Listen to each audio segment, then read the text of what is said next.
powered by Reviting, streaming from the Reviting Digital Studio. It's the David Daily.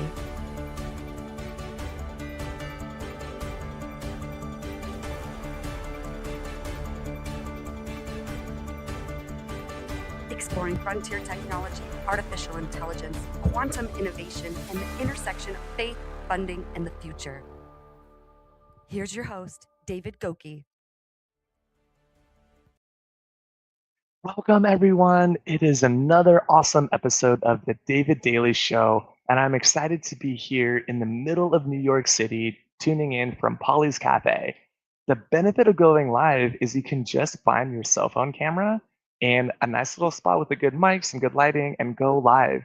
And that is the power of going live on LinkedIn, but we also stream to YouTube, Twitch, Facebook, Instagram, everywhere, including podcasts. So if you're listening to this later, thank you so much. Go ahead and tap that subscribe button. You're not going to want to miss this one specifically. And guess what? I met our special guest today on Funding, Faith, and Future, which is our special guest segment on LinkedIn. I was scrolling through and I saw another faith-inspired founder who also is an investor as well. And so without further ado, I would like to introduce Vince Vavrunek to the show today. Vince, great to be seeing you from Mississippi. How you doing today? David, it's great. It's a little humid today down here, but the sun's out and just blessed and grateful to be here. Thank you for the invite. Yeah, you're welcome. It's hot here too, actually. I am sitting in air conditioning. Thank the Lord for air conditioning, but New York is going to hit 94 degrees today in May. I don't know if that's a record, but it is hot outside. People are in their bathing suits ready to go to the beach. Yeah, it's beach time. Got the Memorial Day weekend coming up, so everybody's probably packing their bags right now as we speak. Yeah, exactly. Speaking of bags, we do have that anchor segment Beyond the Bag. So stick around to the end. Vince is going to share something special from his bag. But before we do that, Vince, why don't you just introduce yourself to the audience? Maybe some people know you or maybe they don't, but tell us all about you, Vince. Sure. I don't know if we've got enough time, but I'll give you like the Cliff Notes version, I call it, or the brief overview. Vince Vavrunek. I live in Brandon, Mississippi. I've been here since 2005, and my business experience kind of is over 3 chapters. The first chapter is furniture manufacturing and furniture manufacturing sales. So I sold to wherever you buy furniture at, wherever you live. I sold to those retailers and distributors and mass merchants. And then the second chapter is buying a business in 2008, right before December of 2008. I bought it in August, and I bought a fire and water damage restoration business. Some of you might have heard of ServPro. They're a top 5 brand. They're nationwide. Their footprint is everywhere. So I bought the local ServPro that was here in Brandon, Mississippi. I had 1 truck, 2 employees. They quit the first day, and it was me. And so I had to learn very quickly how to manage people, manage hourly employees, build a team, build a business. And as ServPro likes to call it, build a fully managed business. And so I learned so much from their standard operating process and their procedures. And we set KPIs and KPMs. And I learned everything about setting goals. And they also taught us about exit planning and exit strategy, but inadvertently. And then so fast forward to 2020, and I was not for sale. I was growing the business. And as my wife likes to put it, God opened a door. And we walked through that door. And one of those doors was we sold the business in October of 2020, and had some very close employees and close friends in that business that had been with me for over 10 years. And one of those was my general manager. And so I wanted to make sure that he was taken care of. And God put the right buyer in our shoe, like he basically coming to buy our business. The guy that bought our business had bought businesses before. He knew exactly how to take care of current employees. And the main thing I would say to everybody out there is I built a fully managed business that was able to make the transition. So your business might be really, really good, but it might be dependent upon you. And if you don't have a transition team, then that's going to be very difficult. So then 2021, I became a business broker and bought a business broker business here in Mississippi to help other business owners walk through those doors. And also founded a company called Inspire Group. And I think that's what we're really here to talk about today, is how to inspire others to think differently, act differently, and make a kingdom impact. Yeah, I absolutely love that. I like a lot of people are looking for doors out there, but you saw the door and you went straight through the door. So I really like that. Well, this show has three segments: funding, faith, and future. So we're going to get right to the funding segment right now. Time to talk about funding.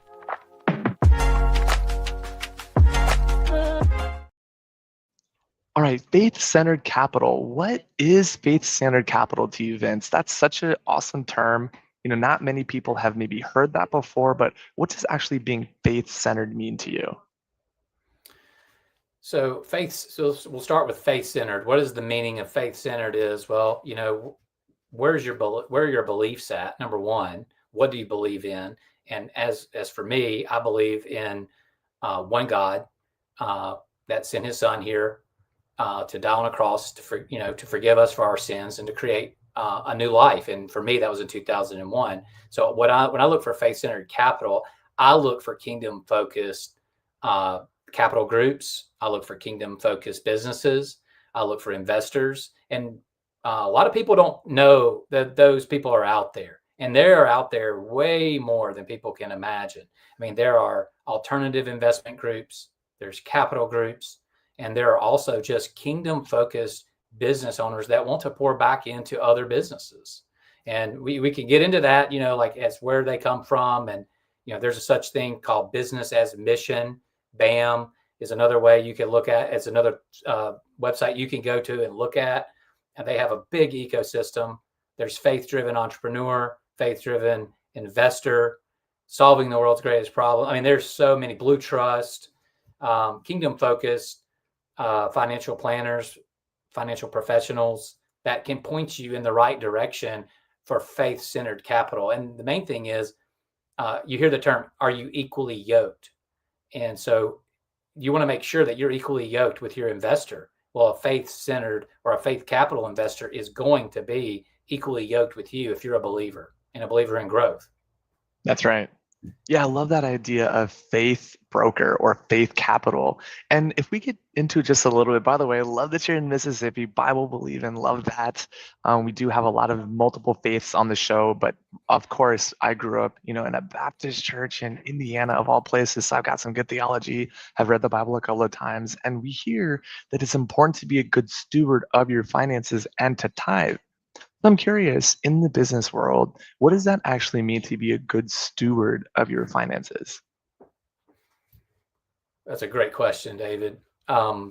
Stewardship. This is how I define stewardship. Now, everybody's probably got a little bit of a different definition of what that means and what that looks like. But so stewardship, and I talked about this at lunch yesterday with a mentor of mine, and stewardship to me is that we have been given a gift. We have been given many gifts. We have also been given blessings.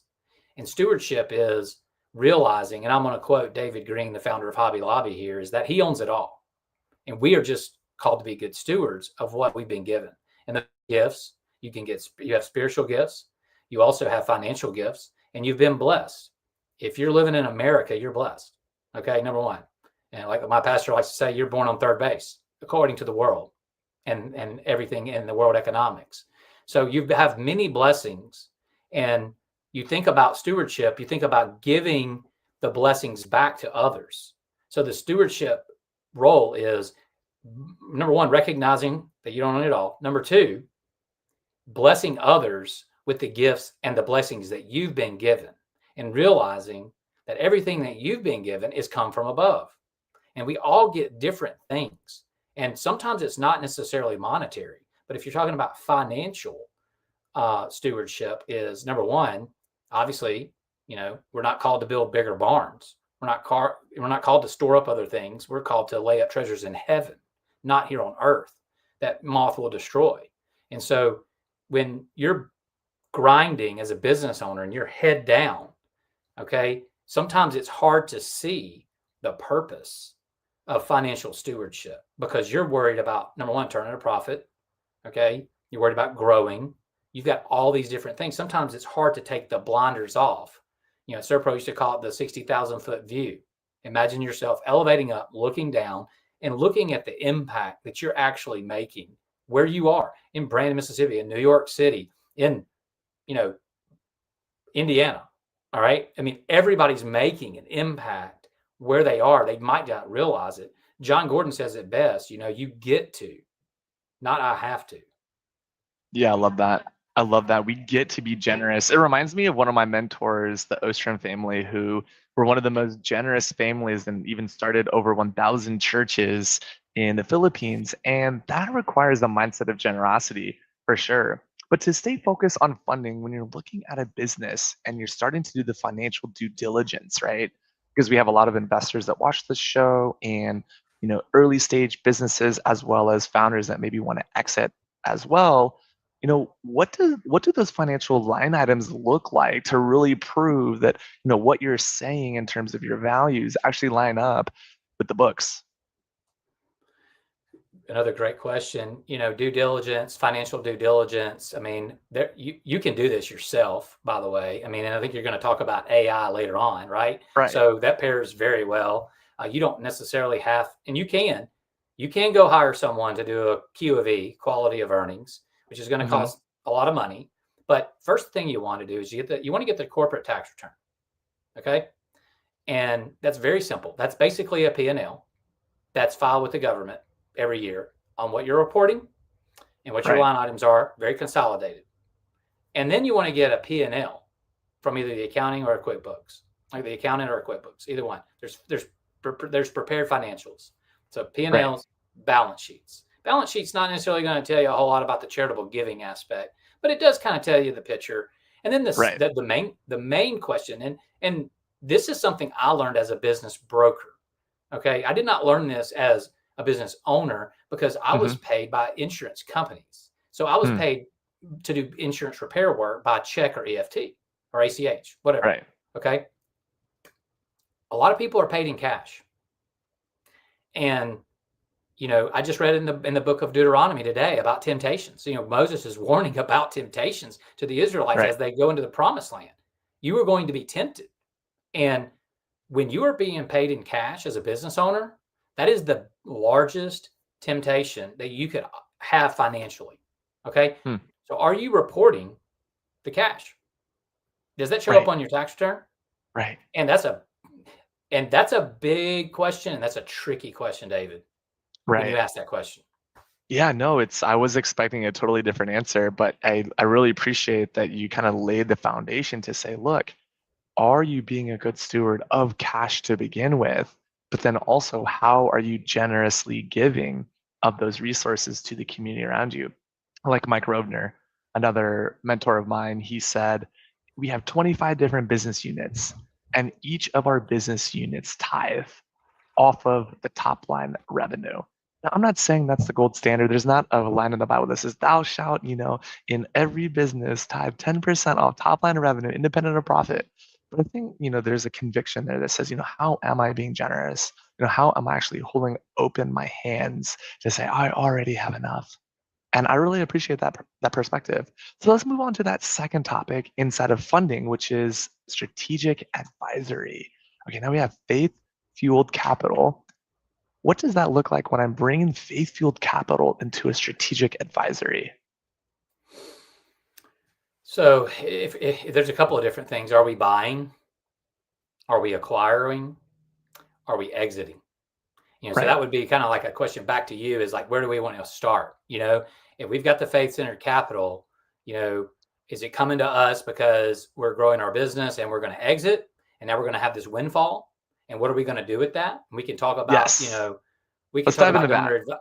Okay, let's talk about donor advised funds. That's another good, I don't know if a lot of your listeners are familiar Yeah, with yeah, that. yeah. Let's start with the first, which is, hey, I am an investor with cash looking to acquire a business, or maybe I'm a founder who's ready to exit. That's like a real nice sweet spot, especially in that pre-Series A space as you go into Series A funding for a little bit larger company. But even many business owners, I mean, majority of the business in the United States, sitting here on third base, I like that reference, is they're looking potentially to exit their business, especially if it's a family business. this is a family business right here. It's called Polly's Cafe. I walked to the back. They got a cool little garden back there. There's some construction work, like people are getting busy with their hands. I said, oh, what are you building here? Well, guess what? It was the owner's daughter.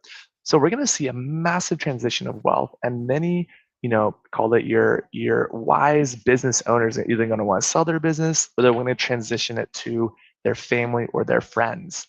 Strategically, as an advisor, how would you lead people toward that? And then, of course, we can get into donor advised funds directly after that. Sure. So let's touch on that for just one quick second. The first thing that most buyers that are going to buy a business, and let's talk about a family business, okay? The first thing that the buyers want to do when I work with them is, let me see the financials. Give me the tax returns. Let me see the financials. And I'm like, hey, wait a minute. Let me find out a little bit more about you as an advisor. So I have what's called a buyer profile. Sometimes that offends buyers, especially sometimes people with a lot of capital are offended when I ask them what capital do they have, but yet they want to see somebody's tax returns that have social security numbers and EINs and they're peeling back the onion big time on the seller. So let's talk about you as the buyer. I want to know a little bit more about you. What's your motive? Where's your heart? Okay. What interests you in this business? Are you industry agnostic? You just like cash flow? Or do you specifically like Polly sandwiches? Have you been a customer for 30 years? Okay. And you know the culture. I've had a couple of clients recently that have sold to buyers that were customers. Okay. And so that's a huge advantage. But go back to that equally yoked piece. Isn't it? You don't necessarily have to believe every single thing that they believe, but you are buying a business to carry on a legacy, most likely going to keep the name. You're not going to change Polly sandwiches to, Jim's Deli, because then you're losing all the goodwill and the customer listing and all the things that they've built over, X amount of years. Right. And so the key here, and what I'm trying to get to is this. Why are you interested in this business? I want to know. Number one, I'm not really that concerned about your financial capabilities, because you're looking for businesses. You've obviously done a little bit of homework. We'll get into that, because I'm going to vet you anyway. And if you're not financially able, we're not going to move forward. But really what I want to know is, where's your heart? Why? What's your why? Are you jumping off a cliff? Are you a corporate refugee? Were you laid off? Are you, we saw a lot of that during COVID, where people are like, oh no, I got to drive 30, 45 minutes to work again. I don't like that. I've been working from home. I've been picking my kids up at 3. So what is your why? Why are you wanting to do this? What's your purpose for doing this? The other part about that, David, is I want them to build a rapport with the seller.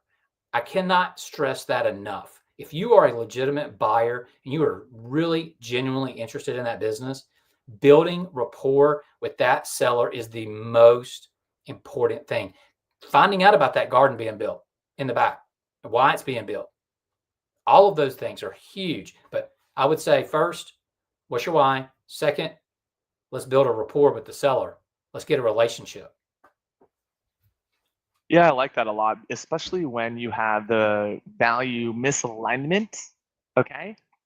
And getting to know someone or a business operation, because it's not just a someone, it's a team, right? It's an organization usually. And understanding that does require time. Now, you hit on something I thought was really important, Vince, or as you said, pre-show, Vinny V, which I kind of like. You really need to understand not only the financials, but the values. If someone comes to me and says, hey, I want to see your tax returns, and they're wanting to buy a business, well, a seller might say, let me see your proof of funds. Like, do you actually have the capital to invest in this business? But it does focus on values. And our third kind of subtopic here is founder value growth. So how do values actually help grow the business in your mind? I go back to the kingdom focus.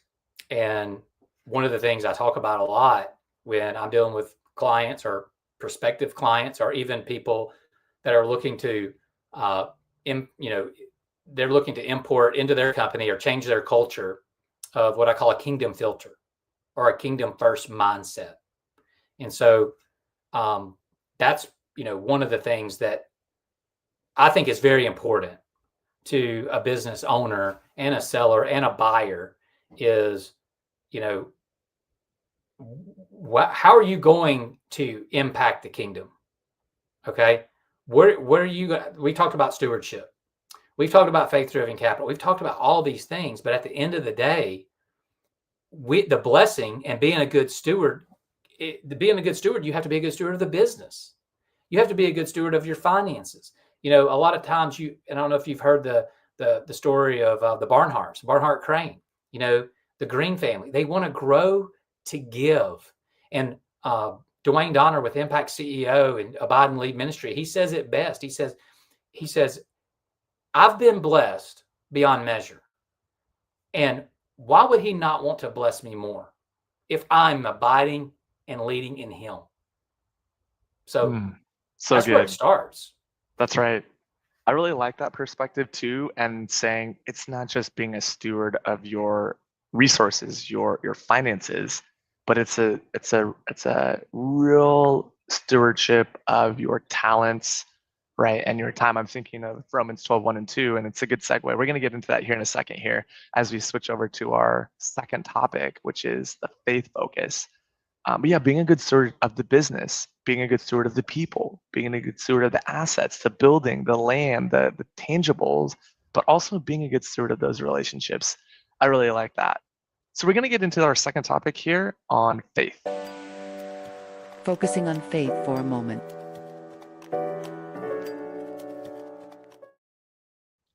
We're not just focusing on faith for a moment. This whole entire show is brought to you from Mississippi and New York. Love that we have Vince with us, the founder of the Inspire Group. And today we're talking about kingdom focus and how to integrate AI and also purpose-driven investing. So let's just talk about the kingdom. It wasn't that long ago. I've been a Christian for a long time, Vince, but it wasn't about until 7 years ago where I really understood what the kingdom of God was. So in your mindset, how would you help maybe the new believer or someone who's exploring their faith to think about kingdom mindset? Kingdom mindset is, you're going to have to defragment your mind. Okay, first of all, a kingdom mindset is totally different than what the world's taught you. Everything that you're watching, you hear the term garbage in, garbage out, right?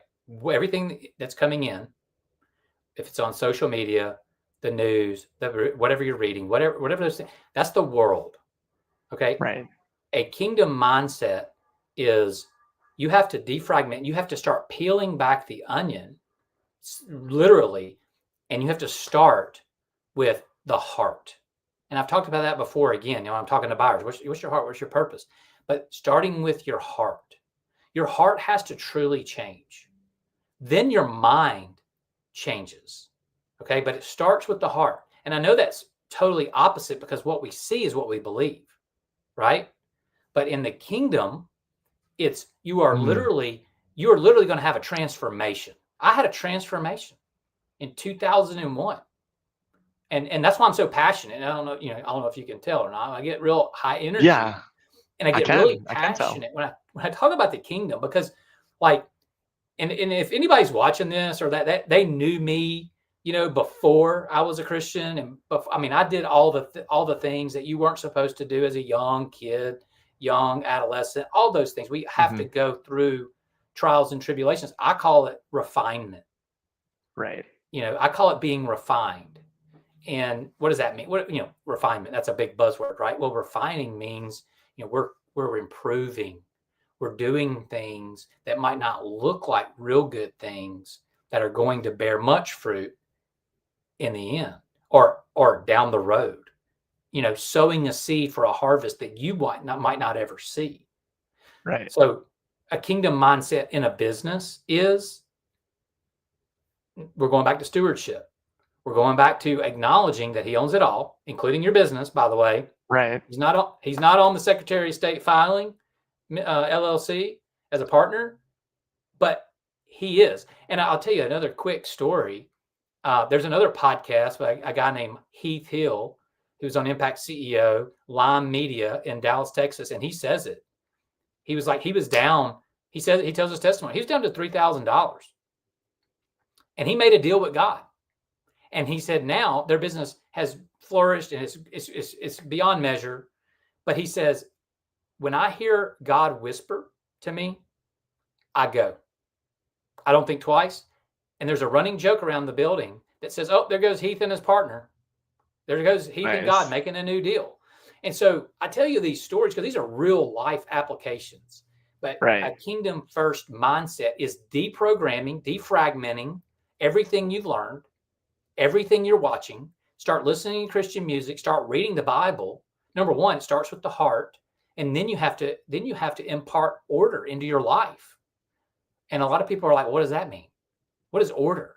Well, order means, the verse that the Lord gave me is Matthew 6:33. Seek first his kingdom and his righteousness, and all these things will be given to you.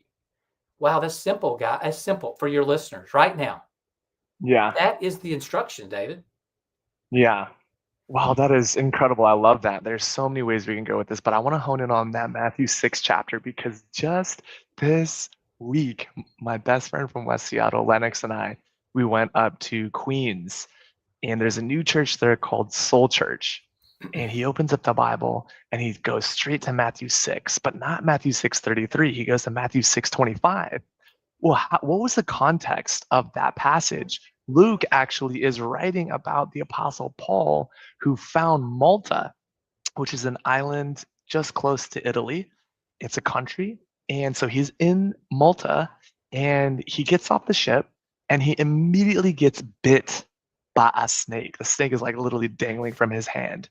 And the people of Malta were like, oh, he must be a murderer. He must be a sinner. He has this serpent there.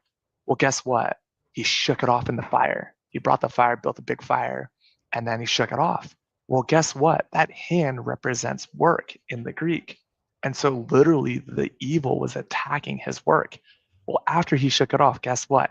He then laid hands on the sick and everyone in Malta was healed. He stayed with the head of Malta and for 3 days, and then he was resupplied and then he went on his way. And it's such a good reminder that he said, now I'm actually seeking the kingdom of God. And he's coming off of this, he got bit by a snake, he didn't die. All these people got miraculously healed. And then his entire ship was filled. Over 272 people, historically, they say were on this ship. And a long time ago, that's a lot of provision. So when he says all these things shall be added unto you for those who love the Lord, Paul's speaking from very particular experience. And I really like that. So going into donor advised funds, let's talk about that for a second. So how do you integrate this kingdom of God mindset into donor advised funds? And for those who might not know, what is a DAF and how would someone get involved with a DAF? The best way I can explain it, and of course, I'm not disclaimer, I'm not a financial professional, I'm not a CPA, I'm a business advisor, but I'm familiar with donor advised funds. So I would like to start with complex gifts.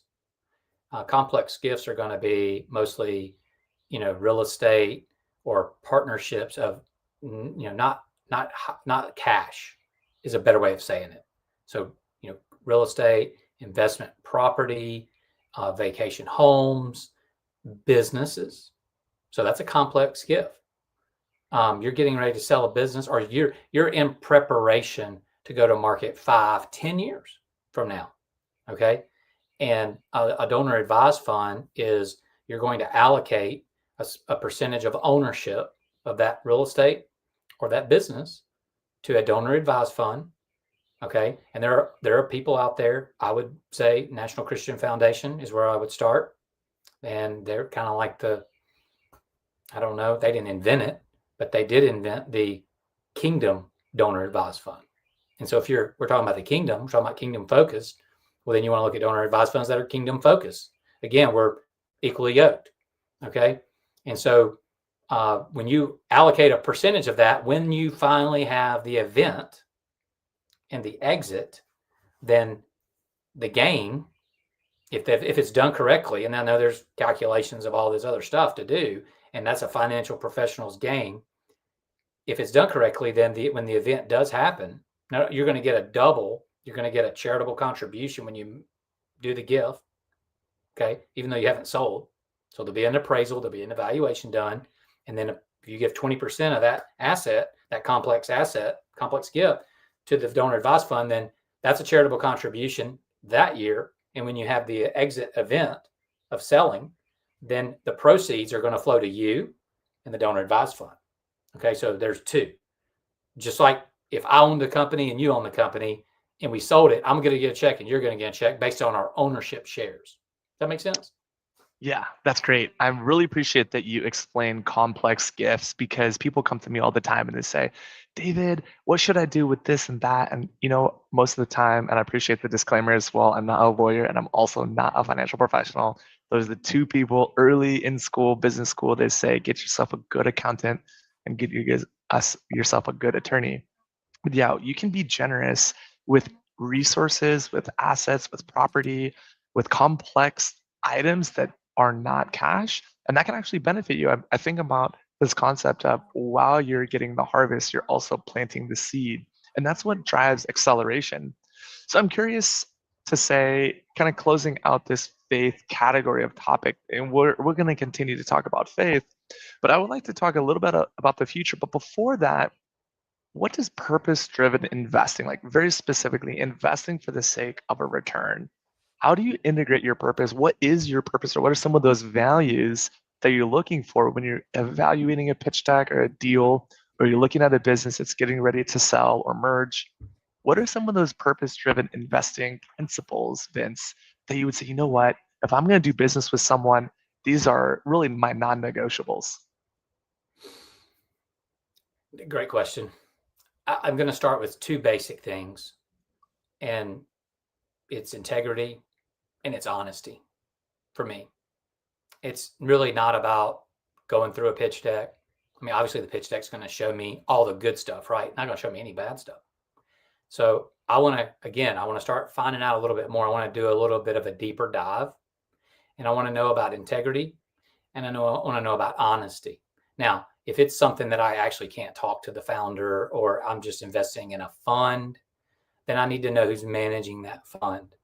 I need to know, are we equally yoked? I need to know, hey, is this a faith-driven investment for me, but also is the steward, of the investment, are we aligned? And so I'm going to look at integrity, and I'm going to talk to somebody.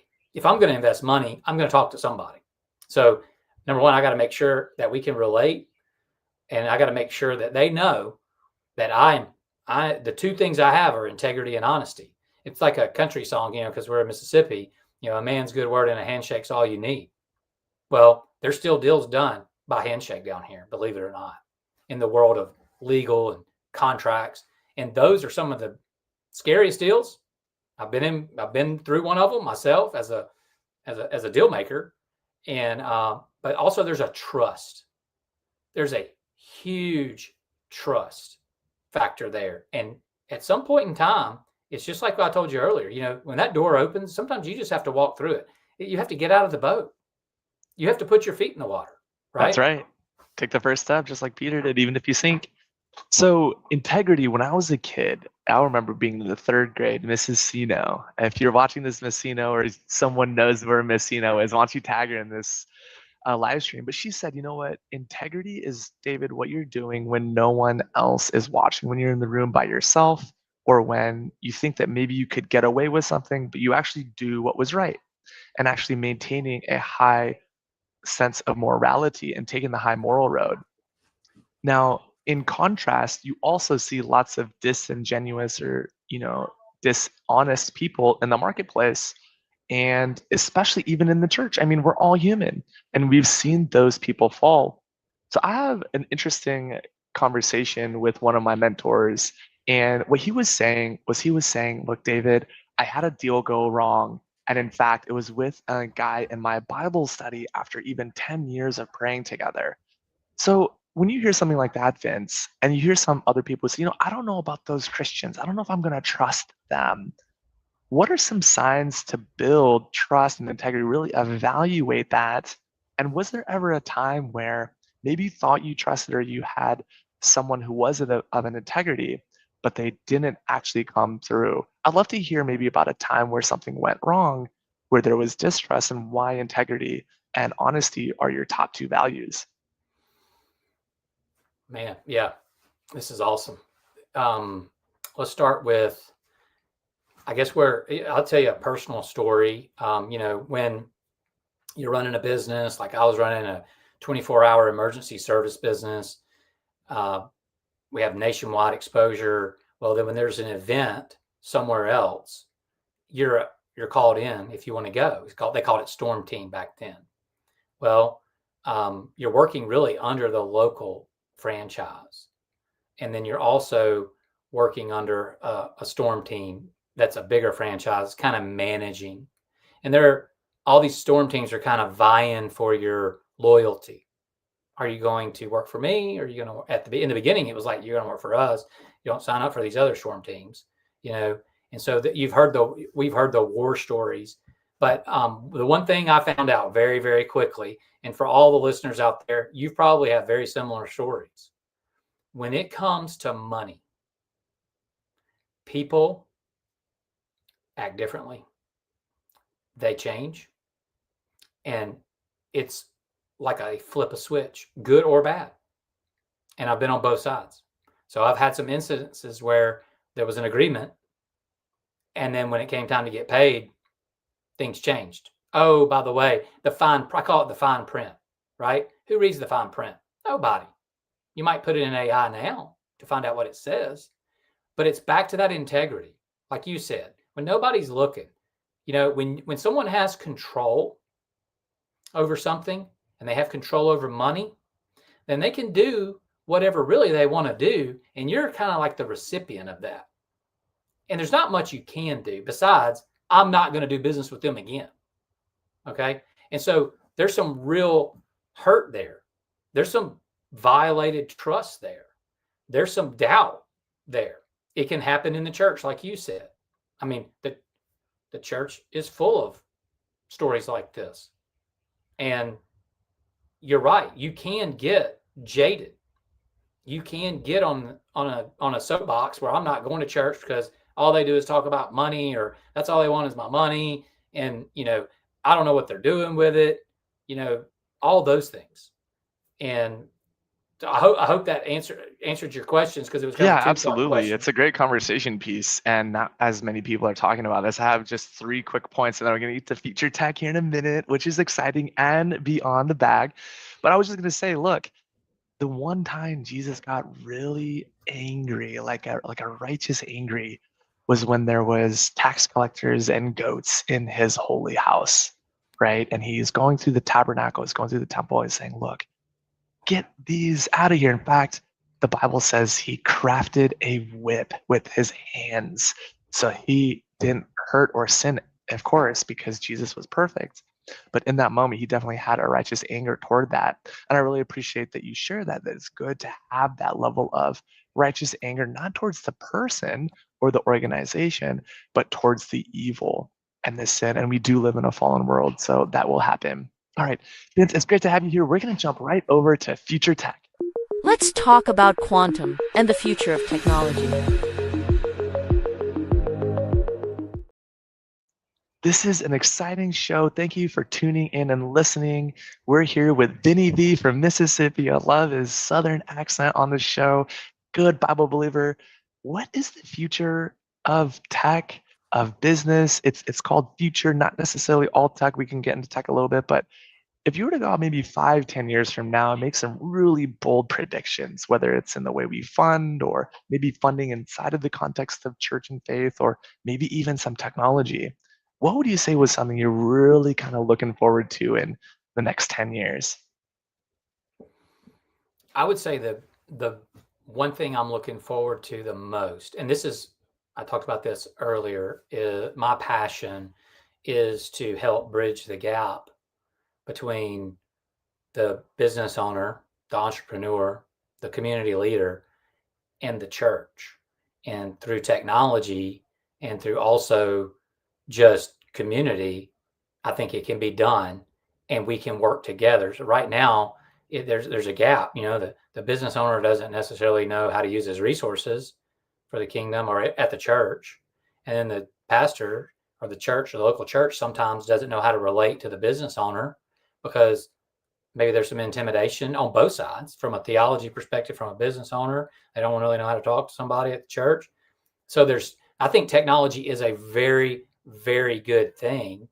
And right now it's being used all across the United States with Faith-Driven Entrepreneur, for example.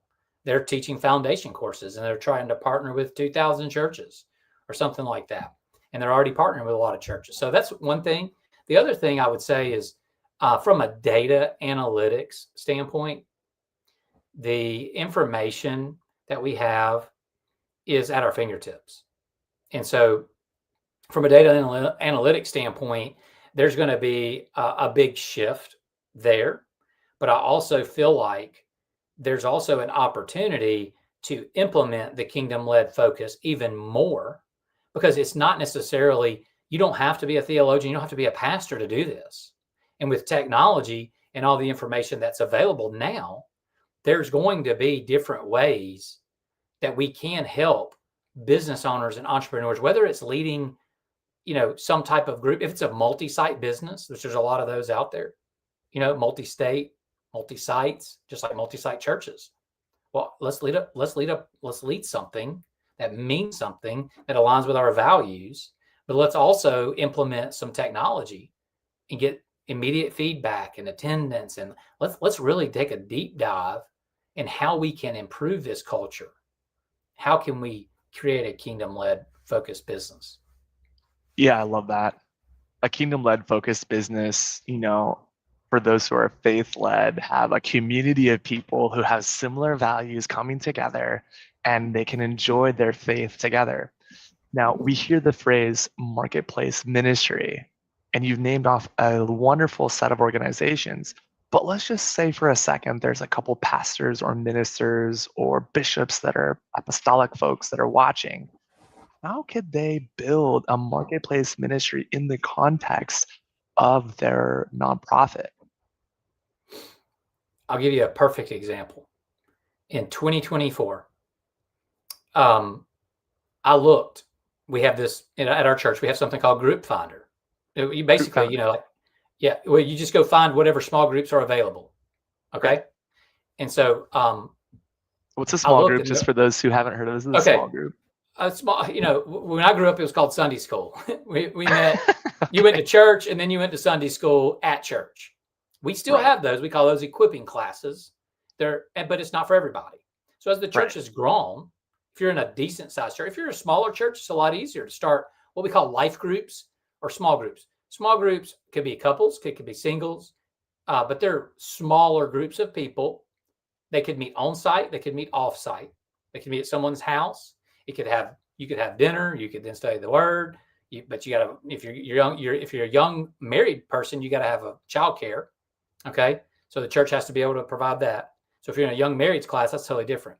In 2024, I heard the Lord saying, after I went to Group Finder, and I did not find a business owner group. Right. There was no entrepreneur group. There was no business owner group. Now there was singles groups. There were young moms groups. There were all kinds of groups. But you saw an opportunity. There was a hole in the market. There was some white space there. There was some white space, but not only that, it wasn't necessarily, it was, man, I wish I had this. I would have had a group. So what we did, what the Lord did is he helped me in the church create a group focused. Now we don't have a women's business owner group. We need one, but we need a woman to lead it. So exactly. He was speaking to me, you need to help lead with your church. I go to Pine Lake in Brandon, Mississippi. We got 5 campuses all across the state of Mississippi. Great church. And basically I've been there since 2005 when we were one church. So I'm very integrated into that church and know how we work and know how we work and what it takes to make something work, which is huge. And you're involved serving. Yeah. Okay. But in that group, I wanted not I, but thy, not me, but thee. The Lord said, we need a men's business owner group. Men need to share and build trust and integrity, and they need to be able to become transparent with other men that are rowing in the same direction. No offense to someone that isn't a business owner and they're a man. Well, guess what? There's going to be more of those groups. We're helping do those. No offense to someone that might cut grass on the weekends and they're a first responder during the week. Well, guess what? Faith-driven entrepreneur group coming in August is for that person. But for someone that's operating a business full of employees, vendors, clients, all those things. So I would say first, take a census, just like in the Bible.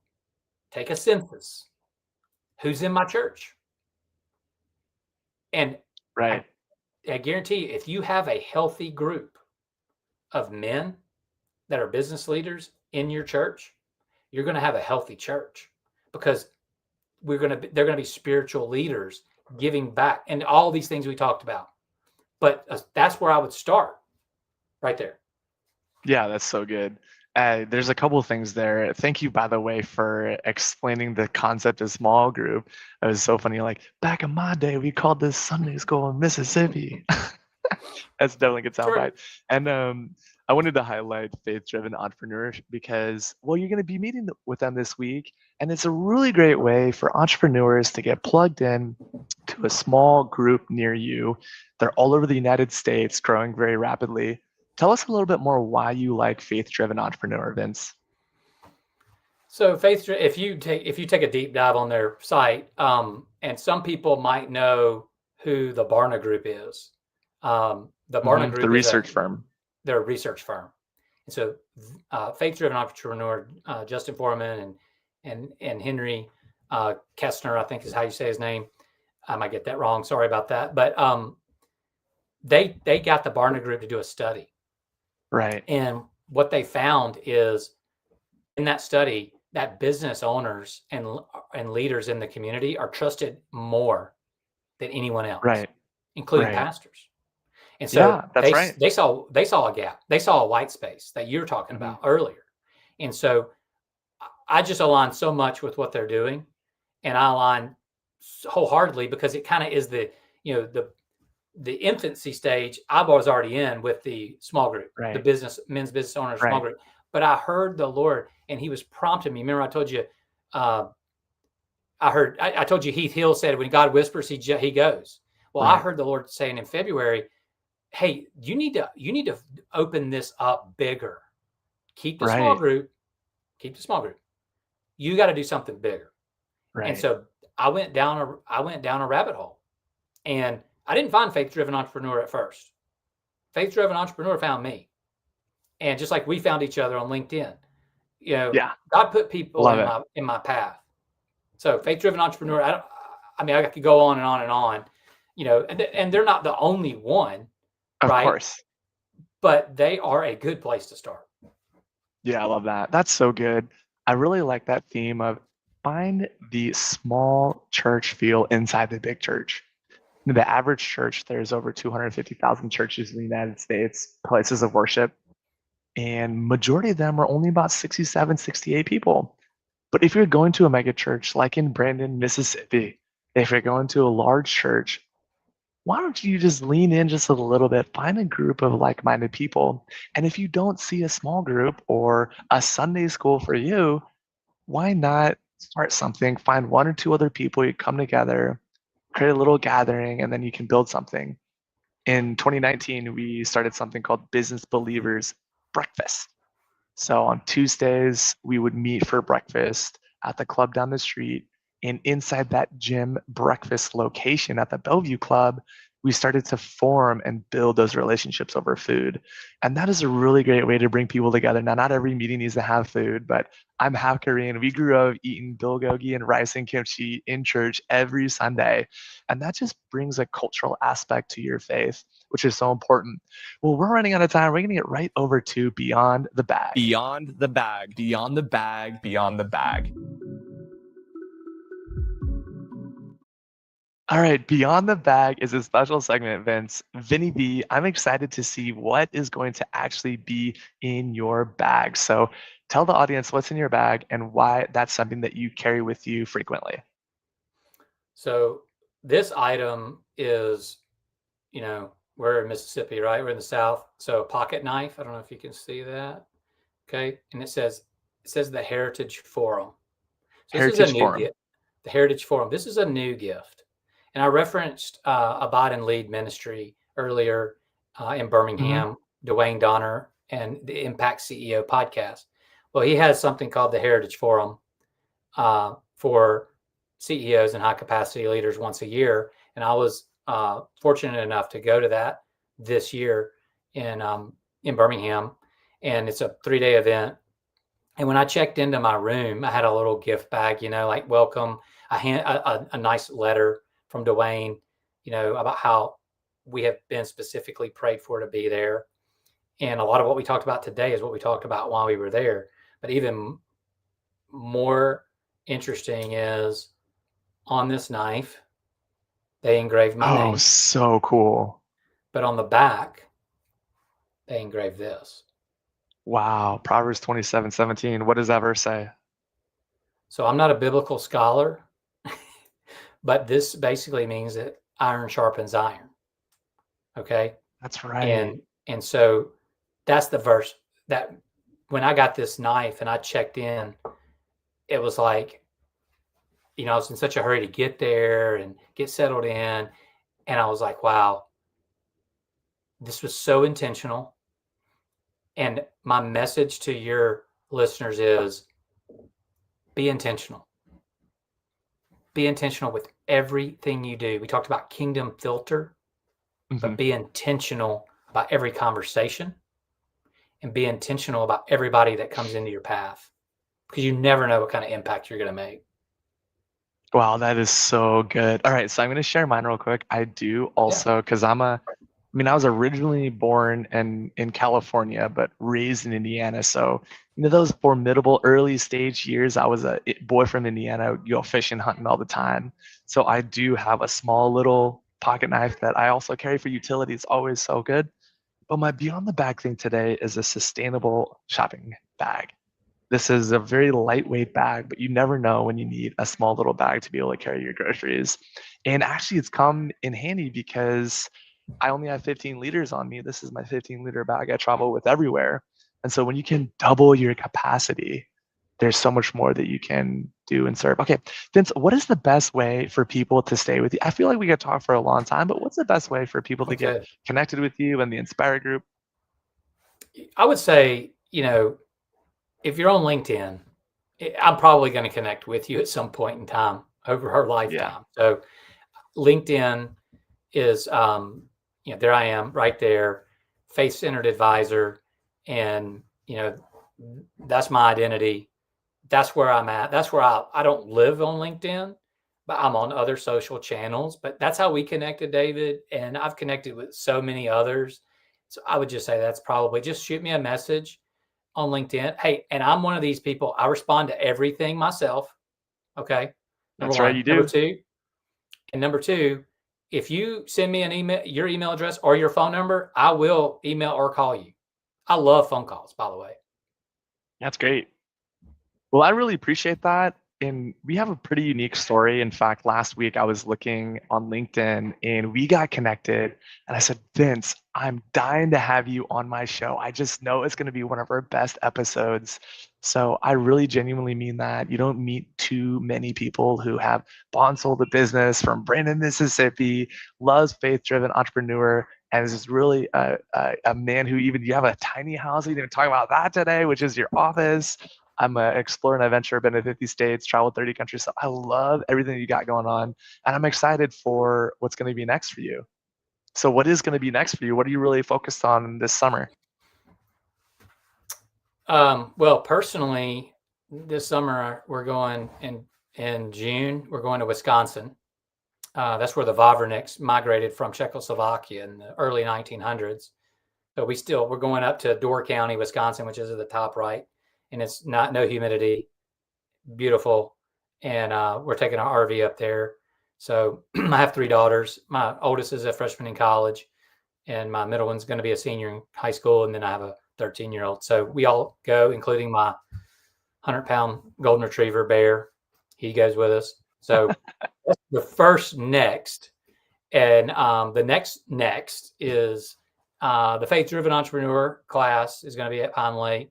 a foundations course, 8-week course at the Reservoir campus in August. I'm extremely excited about just getting plugged in with them.